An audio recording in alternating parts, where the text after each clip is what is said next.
Hi and welcome back to the next episode in my Home 1022 DIY build.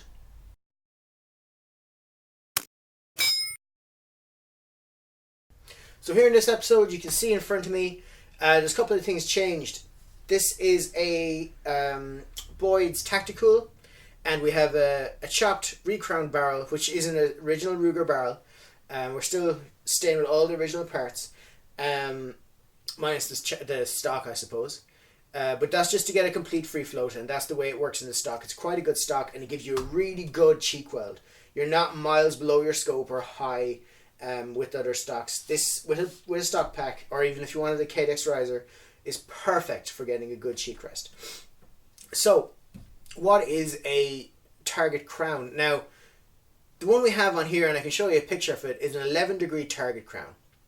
And what that is if you chop this straight down, you'd get a tool at 11 degrees and you go in until you cut the crown perfectly, and then you get a little bit of a some smiths will get a 60-degree bit, and they'll go in just a little bit. I'll tell you what that's for in a second, but the overall uniformity of a perfect crown is what helps the bullet fly perfectly after it leaves the barrel. Not really the 11-degree or the 10 or 9-degree crown, or even a flat crown, or the more common, the recessed crown, where it's completely flat and a little bump at shoulder. The idea with the recessed crown is more to do with protecting the very tip of your barrel where your lands and grooves come out than diverting the gases or anything like that. As long as it's perfectly uniform just around the edge of the barrel, you're going to get the gas that comes out behind the bullet to be as concentric to that bullet and to be as uniformed as possible. And that's what you want. You don't want the gas to be coming out with a slightly higher jet in the bottom left of the bullet. That could change its stability. They could slightly push it to one side, especially with a 1022 or any type of rimfire, where the cases, with the exception of match cases, even in match cases, batch to batch, it's different. The load is slightly different, and if you're shooting, especially something like the Remington Gold or the Federal 525 bulk packs, sometimes they come out supersonic, they come out subsonic, they're all over the place. So it's one less thing to have to worry about to add to any drop-in accuracy, is having a good crown on the rifle. Now, as I said, this was done by a machinist with a lathe, and it came in at 11 degrees. The standard 1022 barrels are chopped. Then what I believe is done with them, they have a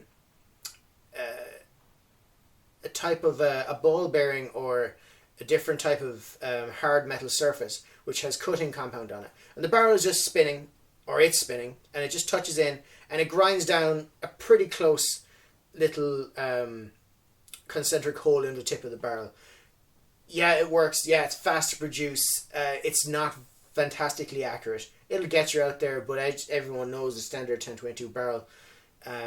They come in all shapes and sizes. Some of them, the bore isn't concentric. Some of them, the threads are completely off. Very common.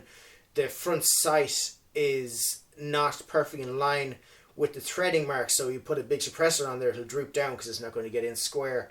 There's a lot of stuff that can go wrong with these, and if you have a good barrel back at the chamber, it's a good idea to get a good chop on it and get it crowned so that you can get it as square as possible. So you can see with the groups that we shot today, I fired 2 5-round testers just to get in on the rifle. I haven't used this chassis in a long time, and this is not the scope I had on it last time, so it's just it helped to get in and get the trigger finger working. So the last 4-shot group, you can see it was 3 stacked completely inside the same hole. If that was where it was, that was something like a 0.3 MOA, 0.4. If you add in the one that was slightly off to the bottom right, it was I think it was 0.48 or 0.52. It was very small anyway.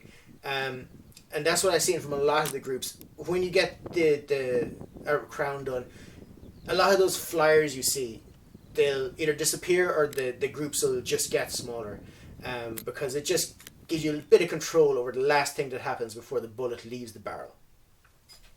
So if you enjoyed this video, give me a thumbs up.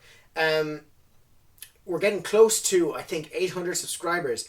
What I'm going to do in the future is, the way YouTube works is you can't retire in it. I don't think you can retire in it doing gun videos unless you have a ridiculous amount of hardware and record at 10 million frames per second and do really interesting stuff like that. What I'm going to do is, normally I get paid every 3 or 4 months and I buy a couple of boxes of ammo. What I'm going to do every time I get paid from my 800 subscriber mark onwards is I'm going to give it back. Well, a certain amount of it. I'm going to buy some ammo, but I'm going to start giving away virtual Barnell's vouchers. So I'll do a little competition. I don't know what they are yet. It might be just random comments and choose one below or something like that. But from 800 subscribers on, or my next YouTube pay, I will start giving away €30 Barnell's online vouchers to selected winners, and you can use them in whatever way you want. And just to say thanks, because I don't do this for the money. I do this to help out the guys. And if you learn something from this, great. I've learned a ton from this. But just helping you guys out is kind of why I do it. So we'll see you in the next video. Hopefully it won't be too long. I'm kind of waiting for some parts to arrive from Barnell's. So if you have any questions, ask them below in the comments. Otherwise, I'll see you next time.